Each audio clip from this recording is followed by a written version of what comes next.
Presente audiobook foi produzido artificialmente por meio da conversão de texto em voz. O áudio poderá trazer distorções fônicas por se tratar de uma leitura mecânica. A obra Comentário à Metafísica de Aristóteles, de São Tomás de Aquino é livre de direitos autorais. Qualquer possível infração de texto entre em contato prontamente. Participe do clube de leitura. Para mais informações acesse o site www.domleon.com.br. Se possível, se inscreva no canal e compartilhe. De São Tomás de Aquino. Comentário à Metafísica de Aristóteles. Livro 1. Introdução e objeto da metafísica. Todo homem por natureza deseja conhecer. Existe naturalmente em todo homem o desejo de conhecer. Isso acontece por 3 razões. A primeira razão consiste em que qualquer coisa naturalmente apetece à sua perfeição. É daqui que se diz que a matéria apetece à forma, assim como o imperfeito apetece à sua perfeição. Ora, se o intelecto, considerado em si mesmo, está em potência para com todas as coisas, e não se reduz ao ato exceto pelo conhecimento, deve-se então concluir que todo homem deseja o conhecimento assim como a matéria apetece à forma. A segunda razão consiste em que qualquer coisa apresenta inclinação à sua própria operação.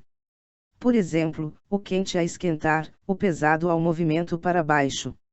Ora, a operação própria do homem enquanto homem é inteligir, porque é por esta que difere de todos os demais animais. Logo, o homem é naturalmente inclinado a inteligir, e por consequência a conhecer. A terceira razão consiste em que é desejável para qualquer coisa, que se una ao seu princípio. Nisto consiste a perfeição de todas as coisas. Ora, as substâncias separadas, que são princípios do intelecto humano, e às quais o intelecto humano se encontra como o imperfeito em relação ao perfeito, não se unem ao homem a não ser pelo intelecto. De onde que é neste que a felicidade última do homem está. Portanto, o homem naturalmente aspira ao conhecimento. 2. Levanta-se uma objeção.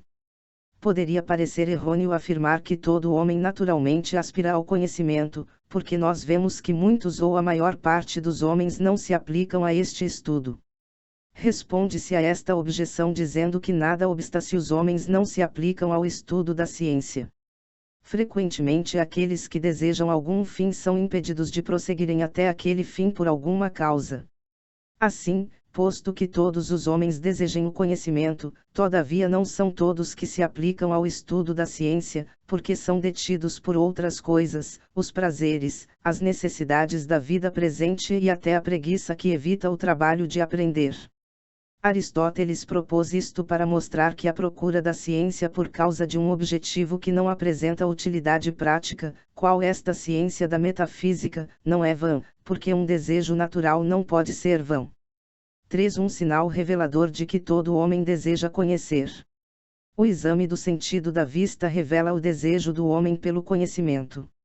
O sentido nos serve para 2 coisas, para o conhecimento das coisas e para as utilidades da vida. E nós apreciamos os sentidos por causa de si mesmos, na medida em que são cognoscitivos, e também porque conferem utilidade à vida. E que assim seja é manifesto pelo fato de que o sentido que nós mais apreciamos é aquele que é mais cognoscitivo, que é o sentido da visão, do qual gostamos não apenas para agir, mas também se em nada devemos agir. A causa disso reside em que este sentido da vista, entre todos os sentidos é o que mais nos faz conhecer, e o que maior número de diferenças nas coisas nos demonstra. Nisto se manifestam 2 proeminências da vista em relação aos outros sentidos no que diz respeito ao conhecer. A. Primeiro, que conhece mais perfeitamente. B. Segundo, que a vista demonstra maior número de diferenças nas coisas. De fato, os corpos sensíveis parecem ser conhecidos principalmente pela vista e pelo tato, e ainda mais pela vista. A razão disto é que os demais 3 sentidos são cognoscitivos de coisas que emanam de uma certa maneira dos corpos sensíveis, e não consistem nestes. Já a vista e o tato percebem aqueles acidentes que são imanentes nas próprias coisas, assim como a cor, o quente e o frio. De onde que o juízo do tato e da vista se estende às próprias coisas, enquanto que o juízo do ouvido e do olfato àquelas que procedem das coisas, e não às próprias coisas. 4. O que é comum a todos os animais. Todos os animais têm em comum o sentido. Porque é por isto que um animal é um animal, porque tem alma sensitiva, que é a natureza do animal. Embora todos os animais tenham sentido por natureza, não todos apresentam todos os sentidos, mas apenas os perfeitos. Todos, porém, têm o sentido do tato. O tato é, de uma certa maneira, o fundamento de todos os outros sentidos. Nem todos apresentam, portanto, a visão, porque o sentido da visão é, dentre todos os sentidos, o mais perfeito no conhecimento, mas o tato é o mais necessário. 5. Os 3 graus de conhecimento nos animais. Existem alguns animais que, não obstante terem sentido, não têm memória, que se faz a partir do sentido. A memória, de fato, segue a fantasia, que é um movimento feito pelo sentido em ato.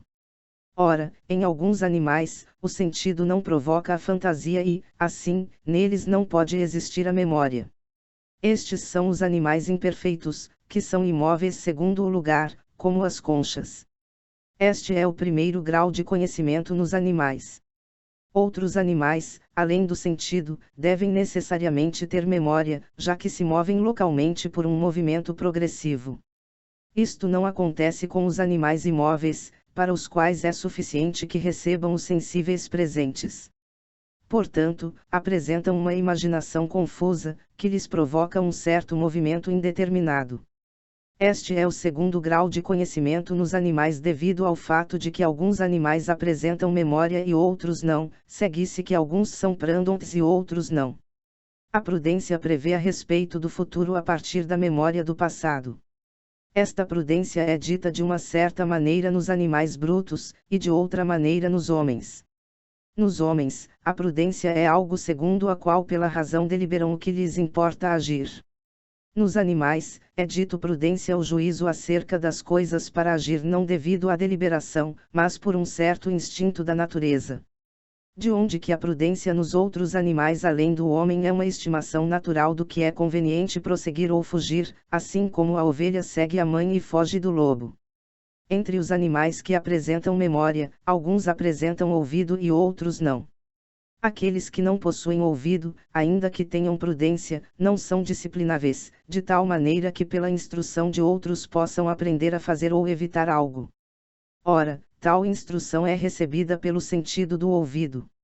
De onde se diz, em outro livro de Aristóteles, que o ouvido é o sentido da disciplina. Este é o terceiro grau de conhecimento nos animais. Pode-se concluir, portanto, que existem 3 graus de conhecimento nos animais. O primeiro corresponde àqueles que não apresentam nem ouvido, nem memória. Estes não são disciplináveis, nem prândontes. O segundo corresponde àqueles que têm memória, mas não ouvido. Estes são prândontes, mas não disciplináveis. O terceiro corresponde àqueles que apresentam ambos, e são prândontes e disciplináveis. 6. Em que o conhecimento humano excede o conhecimento animal. A primeira diferença entre o conhecimento humano e o conhecimento animal está em que o conhecimento nos animais não existe pelo próprio conhecer, mas por causa da necessidade da ação. A segunda diferença consiste em que a vontade dos animais é regida pela imaginação nos animais imperfeitos, e pela imaginação e mais principalmente pela memória nos animais perfeitos. Já a memória no homem é algo próximo ao experimento. Desta memória os demais animais não participam a não ser muito pouco. A experiência provém da comparação de diversos singulares recebidos na memória. Essa comparação é própria do homem, e pertence à força cogitativa. Os animais parecem participar um pouco da experiência porque pela memória costumam prosseguir ou evitar uma ação. Mas isto nos homens é diferente, porque eles, sobre a experiência, que pertence à razão particular, possuem a razão universal, pela qual vivem. 7. A geração da experiência no homem. A experiência no homem é causada a partir da memória. O modo é o seguinte. A partir de muitas memórias de uma mesma coisa, o homem recebe a experiência de algo, experiência a qual o torna capaz de operar correta e facilmente. 8. A geração da arte no homem. A arte e a ciência no homem se fazem a partir da experiência. O modo pelo qual isso ocorre é idêntico ao modo como a experiência se faz a partir da memória. Assim como de muitas memórias se faz uma experiência, assim de muitas experiências apreendidas surge uma concepção universal de tudo o que é semelhante. E que isto é mais arte do que experiência é manifesto porque a experiência versa a respeito dos singulares, a arte versa a respeito dos universais. 9. Comparação da arte com a experiência. No que diz respeito ao ato, ou à ação, a experiência não difere da arte, porque desaparece a diferença entre a arte e a experiência, isto é, que uma pertence ao universal e outra ao singular. E isto é claro, porque a experiência e a arte operam nos singulares, e a diferença acima reside apenas no conhecimento. Já quanto à eficácia da ação, a experiência e a arte diferem entre si, porque aqueles que têm experiência operam com maior eficácia do que aqueles que têm a razão universal da arte sem a experiência. Como a arte é dos universais, e a experiência dos singulares, se alguém tem a razão da arte sem a experiência, será perfeito no conhecimento universal. Mas, carecendo de experiência, ignora o singular, e frequentemente erra ao operar. A preeminência da arte e da ciência sobre a experiência é evidenciada no que diz respeito a 3 coisas. A. Quanto ao conhecimento, porque mais o supomos ser pela arte do que pela experiência. B. Quanto ao disputar, porque aquele que tem a arte pode disputar com aqueles que vão contra a arte, mas não aqueles que têm experiência. C. Quanto ao fato de que os que têm a arte mais se aproximam à finalidade da sabedoria do que aqueles que têm a experiência, porque os primeiros seguem os universais. De fato, o artífice é considerado mais sábio que o experiente, porque considera os universais. 10. As causas da preeminência da arte sobre a experiência quanto ao conhecimento. A primeira causa da preeminência da arte sobre a experiência quanto ao conhecimento consiste em que aqueles que conhecem a causa são mais sábios do que aqueles que ignoram a causa e conhecem apenas a coisa. Mas aqueles que têm experiência conhecem a coisa, mas desconhecem a causa. Já os artífices conhecem a causa, e não somente a coisa. Portanto, os artífices são mais sábios do que os que têm experiência. A segunda causa consiste em que o poder de ensinar é sinal de ciência. Isto porque algo é perfeito em ato quando pode fazer outro semelhante a si. Assim como o sinal do calor é o poder de esquentar, assim também o sinal da ciência é o poder de causar a ciência em algum outro, que é o ensinar. Ora, os artífices podem ensinar porque conhecem as causas, por onde podem demonstrar. Já os que têm apenas a experiência não podem ensinar, porque não podem conduzir a ciência ignorando as causas. E se aqueles que conhecem a experiência a transmitem a outros, estes não a receberão pelo modo da ciência, mas pelo modo da opinião ou da credulidade. 11. Comparação da arte ativa com a arte especulativa. A arte especulativa é mais sábia do que a ativa. Que isto seja assim pode-se demonstrar do seguinte modo.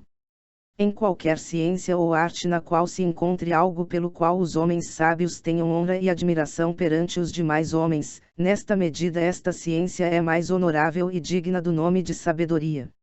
Ora, qualquer inventor na arte é tido em maior admiração por causa de ter maior sentido, julgamento e discrição acerca das causas do que os demais homens, do que por causa da utilidade daquilo que descobre.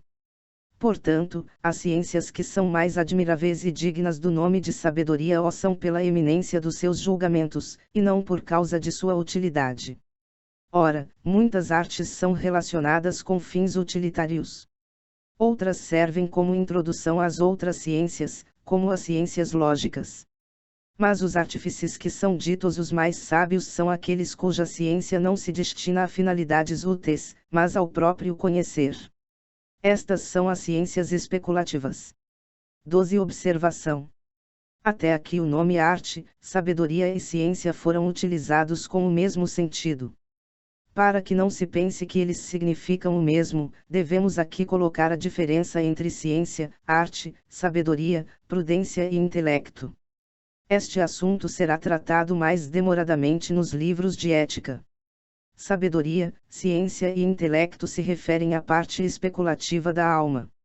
A prudência e a arte se referem à parte prática da alma, que é raciocinativa do que é contingente e operável por nós. O intelecto é o hábito da demonstração dos princípios primeiros.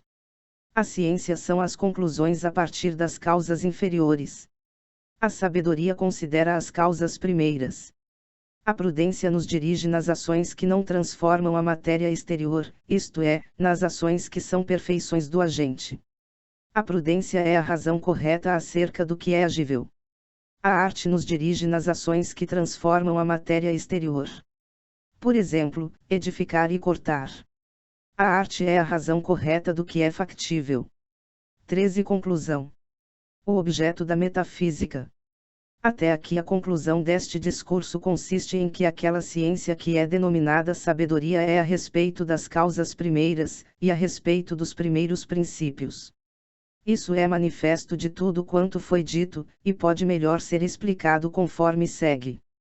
As pessoas são tanto mais sábias quanto mais se aproximam do conhecimento das causas. Assim é que o que tem experiência é mais sábio do que o que tem o sentido sem a experiência, o artífice é mais sábio do que aquele que tem apenas a experiência e, entre as artes e ciências, as especulativas são mais ciências do que as ativas. Portanto, aquela ciência que é simplesmente sabedoria é acerca das causas. 14. O objeto da metafísica. Segunda. Depois que Aristóteles mostrou que a sabedoria é uma ciência a respeito das causas existentes, deve mostrar a respeito de quais causas e quais princípios é esta ciência. Esta ciência é a respeito das causas maximamente universais e primeiras. É uma ciência teórica, isto é, especulativa dos primeiros princípios e das primeiras causas. Segunda. Recapitulação da doutrina das 4 causas exposta nos livros de física. Índice 1. As 4 causas. Segunda. Recapitulação da doutrina das 4 causas exposta nos livros de física. 1. As 4 causas. As causas se dizem de 4 maneiras. A primeira é a causa formal, que é a própria substância da coisa, pela qual sabe-se o que é cada coisa. A segunda é a causa material. A terceira é a causa eficiente, que é por onde vem o princípio do movimento. A quarta é a causa final, que se opõe à causa eficiente segundo uma oposição de princípio e fim. A causa final se opõe à causa eficiente segundo uma oposição de princípio e fim, porque o movimento começa pela causa eficiente, e termina na causa final. A causa final é também a causa pela qual alguma coisa é feita, e o bem de qualquer natureza. Portanto, a causa final é conhecida por 3 características. A. É término do movimento, e por isso se opõe ao princípio do movimento, que é a causa eficiente. B. Por ser a primeira na intenção, por esta razão é dita a causa da coisa. C.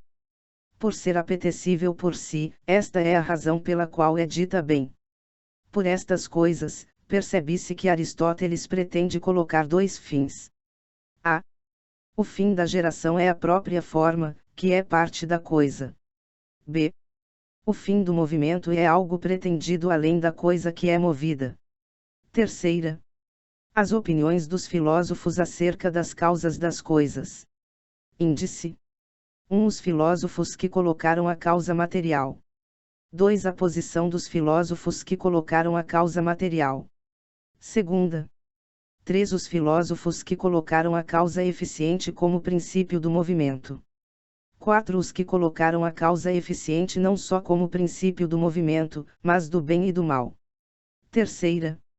As opiniões dos filósofos acerca das causas das coisas. 1. Os filósofos que colocaram a causa material. Muitos daqueles que primeiro filosofaram acerca das coisas da natureza, colocaram que o princípio de todas as coisas fosse apenas aquilo que eles reduziram à espécie da causalidade material. O motivo pelo qual estes filósofos colocaram a causalidade material como princípio de tudo consiste em que existem 4 condições que parecem pertencer à razão de princípios. Ora, estas 4 condições são preenchidas pela causalidade material, a qual, portanto, parece ser princípio de tudo. Estas 4 condições são: a. Que aquilo a partir do qual a coisa é, parece ser o princípio da coisa. Por exemplo, dizemos que a faca é feito do ferro. B. Aquilo que é princípio de geração da coisa parece ser a causa da coisa. As coisas se fazem primeiro pela matéria, e isto não por acidente. Algo é dito fazer-se por acidente a partir do contrário, isto é, da privação, como quando dizemos que o branco é feito a partir do negro, conforme explicado nos livros da física. Mas a partir da matéria, as coisas são feitas per si. Se parece ser primeiro o princípio das coisas aquilo em que finalmente todas as coisas se resolvem pela corrupção. E isto acontece manifestamente com a matéria. D. Importa que os princípios permaneçam. Ora, segundo isto a matéria também parece ser princípio, porque permanece tanto na geração como na corrupção. A matéria, de fato, permanece em toda a transformação. B. A partir de tudo isso, os primeiros filósofos concluíam que a matéria é o primeiro princípio de tudo aquilo que existe. 2. A posição dos filósofos que colocaram a causa material. Segunda. Embora estivessem de acordo em colocar a causa material, todavia os filósofos que colocaram a causa material como primeiro princípio diferiam nesta posição quanto a 2 aspectos. A. Quanto à pluralidade, porque alguns colocavam uma e outros diversas causas materiais. B. Quanto à espécie, porque alguns colocavam ser o fogo, outros a água, e assim por diante. Os que assim fizeram eram apenas filósofos naturalistas. Aqueles que colocaram apenas a causalidade material como princípio das coisas, foram aqueles que apenas trataram da ciência natural. Porque estes antigos filósofos não conheceram nenhuma substância exceto a corporal e a móvel. Para eles, portanto, a filosofia primeira era a própria ciência natural, e não a metafísica, conforme se exporá mais adiante no livro 4. 3. Os filósofos que colocaram a causa eficiente como princípio do movimento. Alguns filósofos prosseguiram adiante para além da posição dos mais antigos filósofos. A própria evidência da natureza lhes forneceu o caminho para o conhecimento da verdade, e os coagiu a investigarem uma certa dúvida que os levou à causa eficiente. Esta era que nenhuma coisa ou sujeito é capaz de transmutar a si mesmo, assim como a madeira não se transmuta a si mesma para que se faça uma cama. De fato, importa alguma outra coisa ser aquilo que é causa da mutação, como o artífice. Perante esta razão apresentada, os filósofos se posicionaram de 3 maneiras. Houve primeiramente aqueles que a princípio tentaram esta via e disseram haver uma causa material.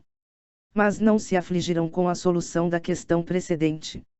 Estavam contentes com a causa material, negligenciando, portanto, completamente a causa do movimento. Outros, que diziam tudo ser como que vencidos pela razão precedente, não conseguindo chegar a assinalar a causa do movimento, negaram totalmente o movimento. De onde diziam que todo o universo é um único ente imóvel. A terceira posição foi daqueles que colocaram como sendo substância das coisas várias substâncias. Eles chegaram, devido à razão exposta, a colocar uma causa de movimento. Eles colocavam como causas o quente e o frio, ou o fogo e a terra.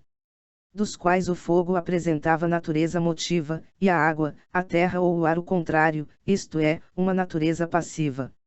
E assim o fogo era como que a causa eficiente, e os demais como que a causa material. 4. Os que colocaram a causa eficiente não só como princípio do movimento, mas do bem e do mal. Depois dos filósofos que já examinamos, outros foram novamente coagidos pela própria verdade a que procurassem o princípio que se acharia em seguida ao que foi dito, isto é, a causa do bem, que é a causa final. Estes outros filósofos, porém, ainda não colocaram a causa final a não ser por acidente, porque colocaram a causa do bem apenas pelo modo de causa eficiente. foram coagidos a isso porque os princípios que até aqui se explicou terem sido colocados pelos antigos filósofos não eram suficientes para gerar, ou explicar, a natureza dos entes, nos quais é patente que as coisas bem se encontram. Este fato é demonstrado, por exemplo, pelas partes dos animais, que sempre se encontram de tal maneira dispostas de modo a concorrer ao bem-estar do animal. De fato, para estes hábitos ou boas disposições não se coloca suficientemente como causa o fogo, a terra ou algum outro tal corpo, porque estes corpos agem determinadamente segundo a necessidade da própria forma. Assim, não parece ser razoável que o fogo, a terra ou alguma outra coisa assim seja a causa das ditas boas disposições das coisas. Do mesmo modo, não está correto afirmar que estas disposições são automáticas, isto é, que sejam movidas pelo acaso, como Empédocles afirmava. Isto é falso, porque tais boas disposições são encontradas sempre ou em sua maior parte.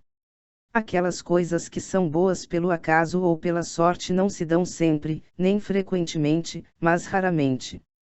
E por isso se faz necessário encontrar outro princípio das boas disposições das coisas, além dos 4 elementos. Temos em Anaxágoras o exemplo de um filósofo que colocou a causa eficiente também como princípio do bem e do mal. Por causa das considerações anteriores, alguns filósofos, como Anaxágoras, colocaram que o intelecto existe em toda a natureza, assim como existe nos animais, e esta é a causa do mundo e da ordem do todo, isto é, do universo, na qual ordem consiste o bem do todo e de cada coisa. Aristóteles afirma que os filósofos que chegaram até aqui colocaram 2 das 4 causas que são mencionadas na física, isto é, a matéria e a causa do movimento. Mas as trataram de modo obscuro e não manifesto, não expressando que as causas postas pertenciam a tal ou qual gênero de causa. E mesmo daquilo que colocaram destas 2 causas, assemelhavam-se aos guerreiros não adestrados que, cercados pelos inimigos, às vezes desfecham alguns bons golpes, não pela arte, mas pelo acaso.